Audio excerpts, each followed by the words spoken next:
সেই slam dog millionaire খ্যাত দেব প্যাটেলকে নিশ্চয়ই তোমরা চেনো। তো সেই দেব প্যাটেল একটা মুভি কমপ্লিট করলাম। মুভিটার নাম হচ্ছে র্যাবিট ট্র্যাপ।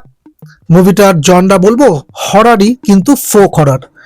এখানে হররটাকে একটু অন্যভাবে প্রেজেন্ট করা হয়েছে। তো হররটাকে আমার জন্য ওয়ার্ক করলো, অল ওভার মুভিটাকে আমার জন্য ওয়ার্ক করলো, সেটাই তো বলতে এসেছি। তো তারই রিভিউ করবো যে র্যাবিট ট্র্যাপ মুভিটাকে নিয়ে। তো দিস ইজ যিশু, তোমরা হচ্ছে চলো রিভিউ করে চ্যানেলে তোমাদের সকলকে স্বাগত।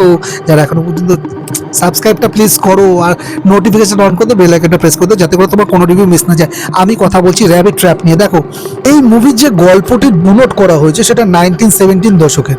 এক মিউজিশিয়ান দম্পতি ডার্সি এবং ড্যাফনে লন্ডনের কোলাহল ছেড়ে ওয়েলসের একটা নির্জন পাহাড়ি এলাকায় আসে তাদের নতুন অ্যালবামের কাজ শেষ করতে। ডার্সি প্রকৃতির নানা অদ্ভুত শব্দ রেকর্ড করতে গিয়ে ঘটনাক্রমে একটি ফেয়ারি সার্কেল নষ্ট করে ফেলে। এরপরই তাদের জীবনে প্রবেশ করে এক রহস্যময় শিশু, যা তাদের সম্পর্কের ভিত নাড়িয়ে দেয়। মুভিটা কি কি ওয়ার্ক করেছে, সাউন্ড ডিজাইন, সবার আগে এটা বলবো, এই সিনেমার আসল নায়কই হলো শব্দ।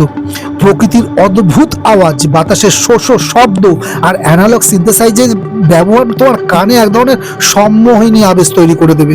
আমি মুগ্ধ হয়েছি এই মুভির সাউন্ড ডিজাইনে।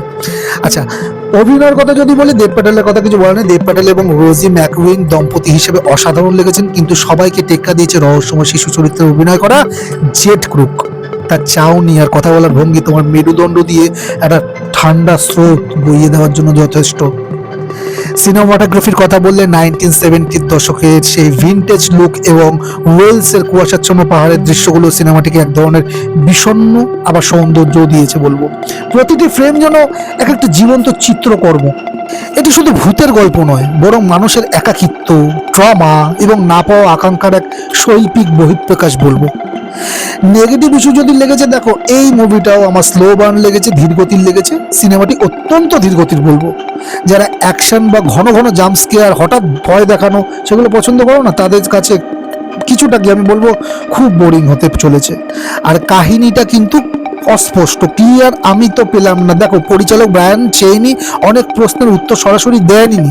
সিনেমার শেষটা এতই রহস্যময় যে সাধারণ দর্শকের কাছে তা অসম্পূর্ণ এবং ধোঁয়াশা মনে হতে পারে। কিছু কিছু জিনিস কিন্তু আমিও ক্লিয়ার করে উঠতে পারলাম না।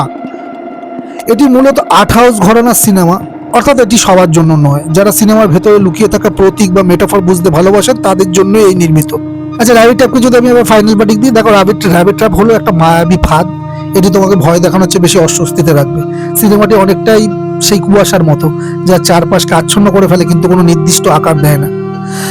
যদি তুমি একটু ভিন্ন ধরা, স্টাইলিশ বা ওই কানকে তৃপ্ত করা সাউন্ড, সেগুলোর জন্য কোনো সিনেমা খুঁজছো, তবে র্যাবিট ট্র্যাপ অবশ্যই একবার দেখা উচিত। তবে মনে রাখবে, এখানে ভয়টা বাইরের কোনো প্রেতাত্মার চেয়ে মনের অন্ধকারকে বেশি গুরুত্ব দিয়েছে। আমি এই মুভিটাকে রেটিং দেবো, দেখো আমি এই মুভিটাকে 3.5 আউট অফ রেটিং দিতাম, কিন্তু একটু কম দিচ্ছি। আমারও একটু প্রচন্ড বোরিং লেগেছে। আমি কিন্তু অনেক কিছুই মাথায় নিয়ে গেছিলাম যে এটা 8 ওয়াজ ঘরানার মুভি এবং এটা একটু স্লো বার্ন হবে, কিন্তু তারপরেও কিন্তু আমি আরো একটু বোর হয়েছি।